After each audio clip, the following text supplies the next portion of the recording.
My name is Delilah North, and I'm 35. Saturday mornings used to have a rhythm. Kettle sighing, butter in a pan, whispering secrets, the small click of the balcony door when the sun finally felt brave enough to come in. Mason would lean on the counter and invent futures for us like it was a talent. Coastlines, dogs, a lemon tree that never got bugs. I believed him because I wanted to. This morning, the spatula stuttered in my hand when he said it. "We got pre-approved," he smiled, tapping my phone on the island like it was a bell that made wishes true. I didn't want to jinx it until I knew. "Pre-approved for what?" My voice sounded normal. I took the pan off the heat. "The house," he said, grin widening. "Our house. Surprise." There are surprises that feel like warm rain. This one felt like falling through carpet that had promised to be floor. I set the spatula down carefully. "Mason, I never applied for anything." He laughed, the easy kind he uses when waiters mispronounce his last name. "Babe, it's just a soft pull. The broker said if one of us has the score, we're golden. You do. I handled the paperwork. You're going to love the place. A craftsman, original windows, walkable to the market. I even found a fig tree in the yard." I stared at him. "You handled the paperwork with my name on it?" "With our name," he corrected, head tilted like I was being precious about pronouns. "We're a team." The kettle clicked off by itself. The silence it left had edges. I unlocked my phone. My banking app nudged me with its friendly blue. "New account opened," it said. "North, Delilah, HELOC processing." Another notification waited like a held breath. "Congratulations on your pre-approval." I tapped. A portal opened with a document stack. Credit check, income verification, identity confirmation, e-signatures blooming across pages like tidy graffiti. My name was everywhere. My handwriting was there too, the particular swoop of my D like a habit I couldn't unlearn. I said very gently, "Where did you get these?" "You gave me your logins a while back," he said, as if we were discussing olive oil. "For Netflix, for the airline miles. It's all the same password, babe. You really should switch that." I didn't feel the floor go. I felt myself cataloging. Kettle, pan, email. The last time he had teased me about reusing a password was 3 months ago, when I'd been logging into a medical portal at his suggestion. "My cousin used Dr. Brennan," he'd said. "He's great with long-term stuff." He made the appointment for me. "I'll go with you if you want. Or not. Whatever makes you feel safe." I hadn't told Mason much after that. The specialist had been calm and clinical. Words like manage, monitor, and budget around care floated like buoys in a sea I hadn't learned to swim. I told myself I'd talk to Mason when I had a plan, when the fear didn't taste so metallic. We had time, I thought. I scrolled the portal with hands that looked steady. Application timestamp, 9:14 a.m., Thursday. Thursday, when I was at the office leading a budget review, I'd rescheduled twice for his surprise date nights. I tapped the e-signature audit trail. IP address, our apartment. Device, my laptop. "Mason," I said, and it came out like a door closing softly. "You forged my signature." He lifted both palms, peacemaker posture. "It's not forging if it's for us. I clicked a button. You would have clicked it anyway. It's not like I bought a speedboat." I swallowed. "You opened access to my credit." "To our home," he corrected. Look at the numbers. Your score is amazing. Mine's in recovery." He winked, as if debt was an inside joke. I couldn't let that hold us back. Behind him, the balcony door breathed. The lavender I kept forgetting to water tried not to look surprised. "Say thank you," he said lightly. "I kept the loan reasonable. We'll rent the second bedroom until we're ready for a family. It's called leverage, babe. You do finance. You of all people should be excited." I stared at the tidy scrawl of my name, legal where it shouldn't be. A memory slipped in sideways. Mason brushing his thumb over the inside of my wrist the first week we moved in. "I love how your signature loops," he'd said, tracing it in the air. "Looks like you own your life." I put the phone down. "We can't afford a mortgage." "You make 6 figures," he said immediately, like he'd been waiting to recite it. "You have savings. Your 401k is gorgeous. We tighten for a year, and we're laughing by Christmas." He stepped closer, aerial smile deployed. "My mom will flip. She's already picking paint colors in her head." "I never told you my 401k balance." "You did," he said, and the lie was so casual it almost waved. "Anyway, we're getting married. What's yours is ours. I felt something small unclasp in my chest. How much is the loan? He hesitated, the tiniest hitch. 150. My laugh surprised both of us.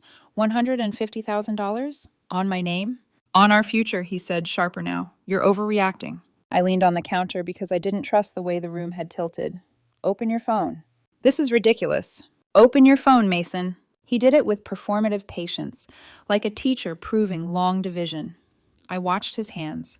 They were the hands that always looked better holding something expensive, a craft beer, a leather bag, a story about what he would do once someone believed in him.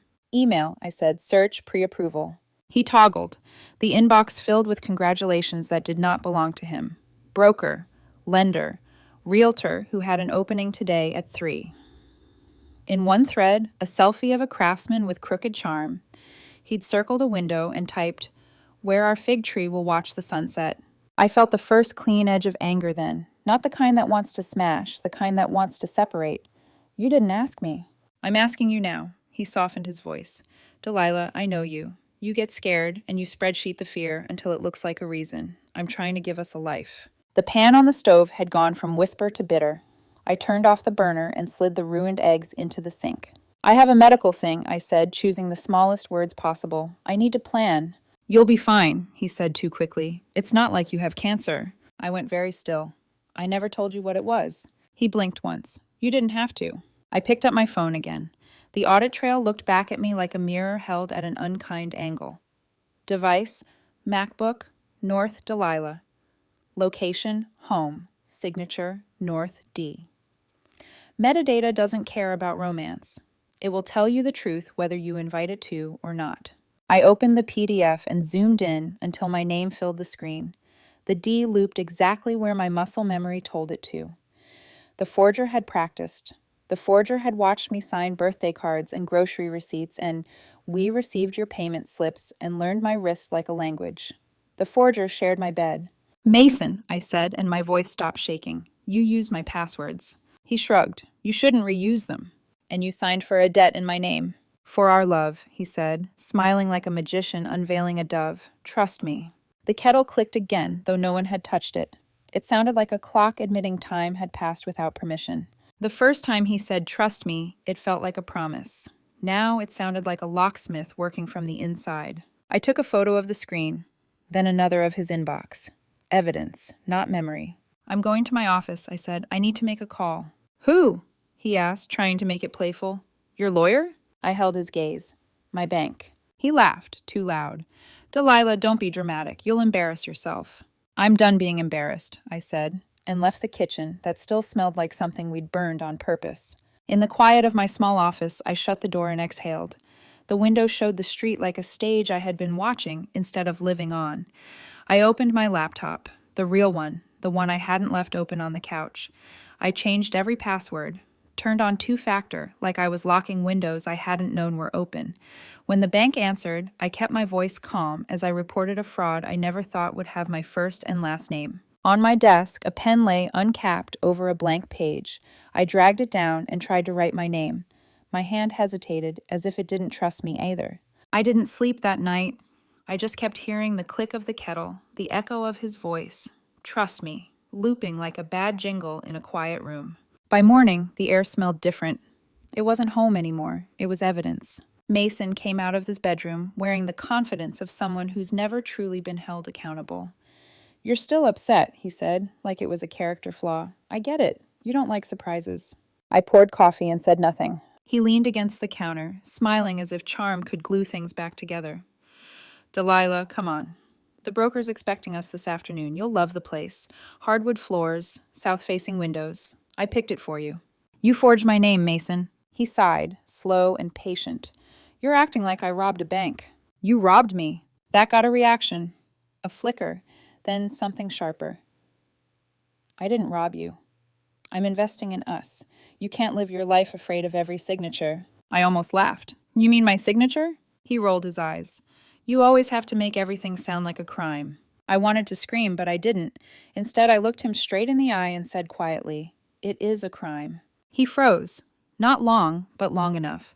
Then his smile returned, brittle now.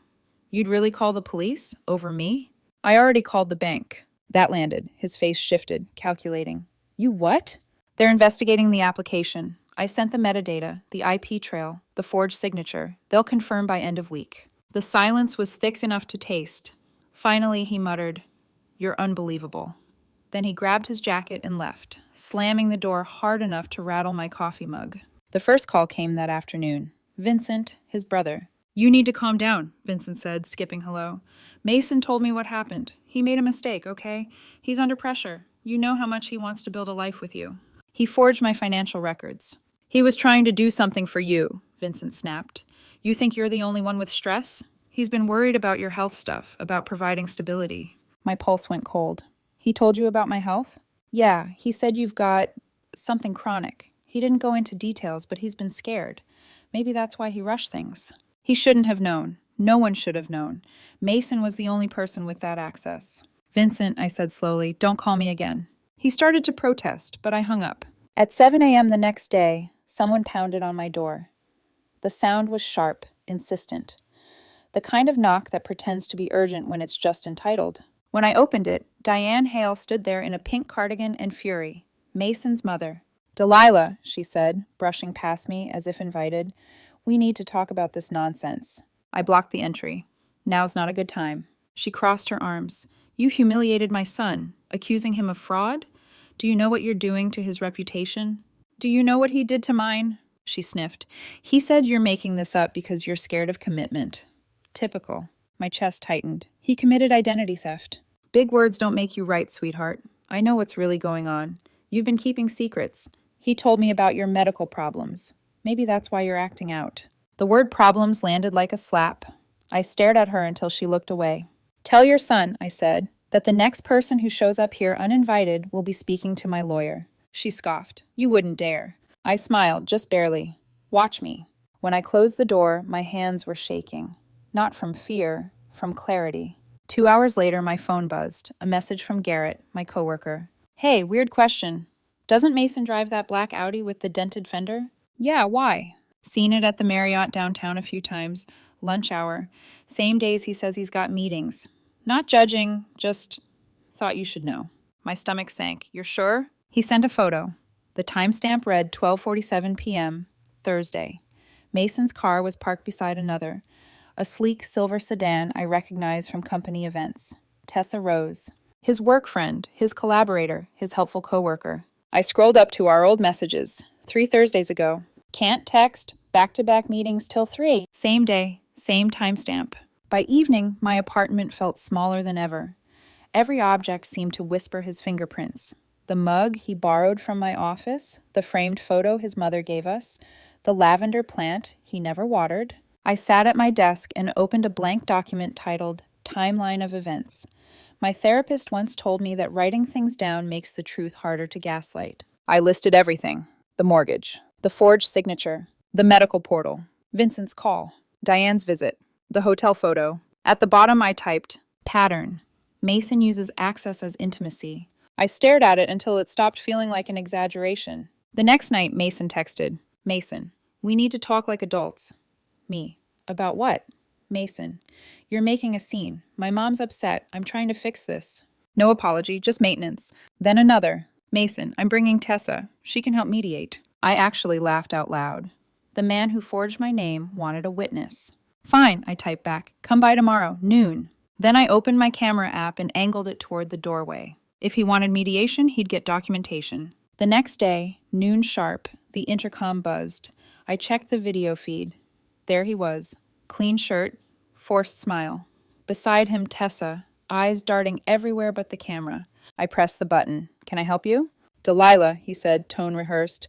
We just want to clear things up. No yelling, no drama. Tessa stepped forward. He just wants closure. Closure, I repeated. That's a pretty word for damage control. Mason's jaw tightened. Please, let us in. I kept my voice calm. Tessa, how long have you two been meeting at the Marriott? Her eyes widened. What? I have photos. Tessa turned to Mason, confusion rippling across her face. What's she talking about? He snapped. She's paranoid. I tilted my phone toward the camera. Thursday, 12:47 p.m. Your car. His car. Same garage. Tessa's breath caught. Mason? He tried to recover. We were meeting about the joint project. What joint project? The silence that followed was surgical. Watching her expression fracture was almost cinematic. Tessa turned to him, voice cracking. You told me she was the investor, that she approved everything. Mason started, but she was already backing away. You said she knew. I cut in quietly. He told the bank the same thing. Tessa looked at me, eyes wet, then back at him. You said... He reached for her arm. She pulled back. Don't touch me, she whispered, and walked out of frame. Mason cursed under his breath. Congratulations, Delilah. You've ruined everything. I smiled, the kind of smile that feels earned. No, you did that yourself. He left without another word. That evening, I opened my messages to find one from an unknown number. Unknown, this is Brian Rowe, Tessa's husband. We need to talk. My pulse quickened. Brian, Mason told me you were the one funding his business, that you were partners. He's been using my wife's name for loans. I thought she was lying. I think we both got played. I sat back, the glow of the screen painting the room in pale light. Somewhere below me, a car door slammed. The city kept breathing, like nothing had happened. I finally typed my reply. Delilah, we all did, but the good news is I'm done being quiet. And for the first time in months, I felt something steady underneath my ribs. It wasn't anger anymore, it was control. There's a certain sound the truth makes when it starts cracking through lies. Not loud, just steady, like a drip in a quiet room. Mason's lies were dripping everywhere now. By the next morning, I'd created a folder labeled Mason Hale Documentation. Inside it, every screenshot, every message, every digital footprint that linked his schemes together. I didn't know exactly what I was building, but it felt like armor. At 9:14 a.m., an email popped up from Tessa Rowe. Subject line, I need to explain. Delilah, I didn't know he forged anything in your name. He said you were investing in his company, that you'd given permission. I found out last night he used my employee ID for something at work. I might lose my job. I'm sorry. Please don't hate me. Attached was a screenshot, Mason forwarding her internal login credentials to his personal email. The timestamp? Same week he'd opened my loan. I replied once, I don't hate you, but he's been using everyone's passwords. At noon, another message came, this time from an unknown number. Alana Cruz. Hi, this is awkward. Mason gave me your number. Said you were sponsoring his fitness startup. Can we talk? My stomach sank. We met that afternoon at a coffee shop near the waterfront. Alana looked nervous. Athletic clothes, trembling hands around her mug. I'm sorry, she said first. He told me you and he were business partners. He said he needed an advance for equipment and that you'd reimburse me once the funding cleared. How much? $3,000. He said he'd pay me back last month, but now he's ghosting. And when I pressed him, he threatened to tell my clients I was scamming him. I blinked. He threatened you? Alana nodded. He said if I didn't shut up, he'd claim I'd harassed him. He said no one would believe a trainer over a financial analyst. She slid her phone across the table. I kept the texts. The messages were there. His manipulation written in full sentences, alternating between charm and menace. Mason, if you don't cooperate, I can make this really ugly.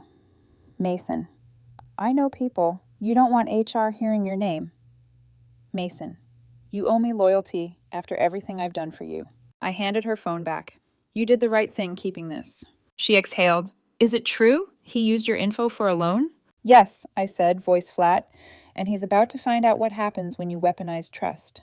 That evening, my apartment buzzed with energy I hadn't felt since before all this. Fear had shifted into focus. I spent hours compiling every piece of evidence. Loan data, text logs, screenshots from Alana and Tessa, time-stamped photos from Garrett. At midnight, I sent a single email to myself. Subject line, if anything happens to me, start here. Paranoid? Maybe. But paranoia had kept me from being ruined completely. Wednesday morning, Vincent called again. His voice was tight, defensive. Delilah, what the hell are you doing? Mason's saying you're trying to destroy his career. I'm documenting fraud, I said simply. You're being vindictive. Vincent, has Mason ever borrowed money from you? He hesitated. The silence was an answer. How much? I pressed. $25,000, he admitted. He said it was for down payments and debt consolidation. He swore he'd pay it back once his business launched. Did he mention the business had my name on it? What? He registered an LLC using my social security number as guarantor. Vincent went quiet again. Then in a smaller voice, Jesus Christ. Welcome to the club, I said and hung up. By that afternoon, the story had spread farther than I intended. Garrett stopped by my desk at work, expression uneasy. You didn't hear it from me, he said, lowering his voice.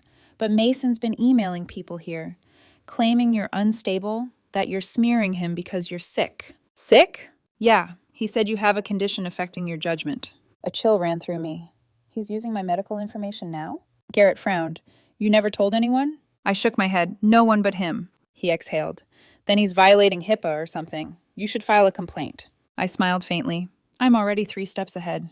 That night, as rain hissed against the windows, my phone lit up again. A voicemail.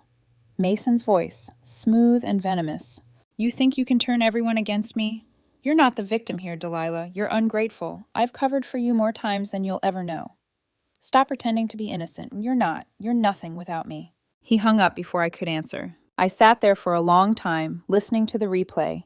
Each word sounded smaller the second time. The next day, Tessa messaged again. HR called. They're opening an internal audit. Mason used my ID to log into client accounts. I might get suspended, but they're investigating him too. If you have anything that could help, please send it.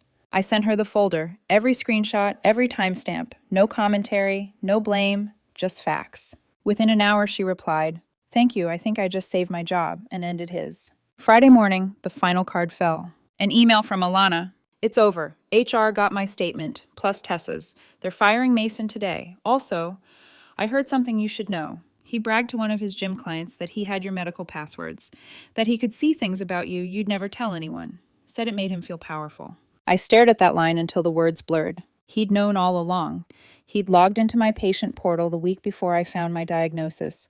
That's how he'd known I was vulnerable, how he timed everything. He'd used my health, my finances, my name.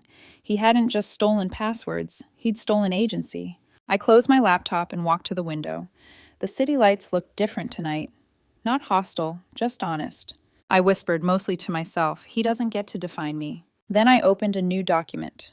Title: The Password to My Life. Statement for Legal Counsel. Because now, it wasn't about surviving Mason. It was about ending the version of me that kept apologizing for noticing the truth. There's a kind of stillness that comes after chaos, when every alarm inside you finally burns out, and all that's left is the quiet certainty that you were right to run. That morning, I woke to the sound of my phone vibrating itself across the nightstand. 3 missed calls from unknown numbers, and 1 new voicemail from Diane Hale, Mason's mother again. Delilah, I don't know what you think you're doing, but Mason could lose everything. You've made a spectacle out of private matters. He's devastated. This isn't how a decent woman behaves. I deleted it halfway through. Then I sat up and opened the curtains. The city was washed clean after last night's rain, glass towers winking like they knew something. For the first time in weeks, I didn't feel watched. I checked my inbox. Subject: Termination Notice. Mason Hale. HR had included a short statement. Multiple verified instances of forgery, data theft, and employee impersonation. His access revoked. Investigation closed. I should have felt relief. Instead, what came was a strange emptiness, like winning a war after everyone's already gone home. 2 hours later, Alana called. Her voice was sharper now, no tremor. He texted me last night, she said. Told me to delete the screenshots or he'd leak private photos that don't even exist. I filed a police report this morning. Good, I said. You should too, she added quietly. They're building a criminal case. They'll need your statement. By noon, I was sitting in a small glass office across from a detective with tired eyes and a legal pad. The kind of man who's seen every version of human mess and stopped being surprised. I handed over the flash drive with everything: loan documents, metadata, emails, texts, audio files. He plugged it in without a word. He had your passwords, he asked. All of them. I reused the same one for streaming accounts and my medical portal. He logged in months before everything started. The detective nodded. That's where he found your financial info, your diagnosis. People like him, they look for soft targets. They don't steal right away. They groom access. The phrase landed hard. Groom access. That was exactly what he'd done. Not love, not partnership, just a long, patient hack wearing the mask of romance. When I got home, there was a letter taped to my door. My name, his handwriting. I tore it off carefully, like it might bite. Delilah, I can't believe you'd turn on me like this. You made me do this. Your paranoia, your secrecy. Everything I did was to protect us. If you tell anyone else, I'll make sure you regret it. I folded it once, placed it in the evidence folder, and locked it away. Then I changed every lock in the apartment. The next morning, I woke to 30 unread notifications. My LinkedIn post, the one I'd written late last night, had gone viral. Post by Delilah North. If someone says trust me, check whose name is already on the paperwork. Love is not consent to access. Care is not a password. You don't owe anyone your signatures, your savings, or your silence. Thousands of comments. Dozens of women sharing their own stories. One man wrote, "My ex used my info to open credit cards. Reading this feels like therapy." For the first time, my truth felt bigger than my shame. That afternoon, the detective called back. "We traced his IPs," he said. "He accessed your patient portal and banking logins from your home network. That's felony-level unauthorized entry." "Will there be charges?" "Yes, but brace yourself. His family might try to contact you again. We'll add their names to the file if they do." He wasn't kidding. That night, Diane called from a new number. "Delilah, please. He's talking about hurting himself. If something happens, it's on you." I took a long breath before answering. "No, Diane, it's on him. Every forged signature, every lie, every password he stole." She started crying, but I ended the call before she could hand me her guilt. A week later, Vincent texted me an update. "He's leaving town. Going to stay with friends. I think you'll be safe now." Safe. The word sounded foreign, like a country I'd heard about but never visited. I decided to make it real. I adopted a rescue dog, golden fur, suspicious eyes, tail that wagged like forgiveness. I named him Fig, after the tree Mason never got to plant. I signed a new lease, solo this time. New locks, new codes, new passwords that didn't rhyme with anything sentimental. Then, one evening, I walked to the community center and signed up to teach a free class on financial boundaries and digital safety. The sign-up sheet filled faster than I expected. The first woman in line said, "You're the one from LinkedIn, right? The post about passwords?" "Yeah," I said. "That was me." She smiled. I printed it out and taped it to my monitor. 3 months later, my case closed. Mason took a plea deal for forgery and identity theft, 2 years probation, restitution payments. I didn't attend the hearing. I didn't need to. That chapter didn't deserve an audience. On a Thursday evening in early spring, I met Eli at a friend's rooftop barbecue. He was quiet, observant, the kind of person who didn't interrupt silence. He asked what I did for fun, and I laughed. "Change my passwords," I said. He grinned. "That's the hottest answer I've heard all week." We talked until the city lights came on. When he asked for my number, I hesitated for half a second. Old reflex. Then I handed it over anyway. As he typed it in, he said, "You ever get tired of people saying trust has to be earned?" "Why?" I asked. "Because I think trust has to be understood." Something in me softened. For once, that didn't sound like a trick. Later that night, I stood on my balcony with Fig snoring at my feet, the city humming below. The sky was a deep, forgiving blue. Mason wanted access. I wanted trust. Turns out they were never the same thing. And for the first time, I didn't just feel safe, I felt mine.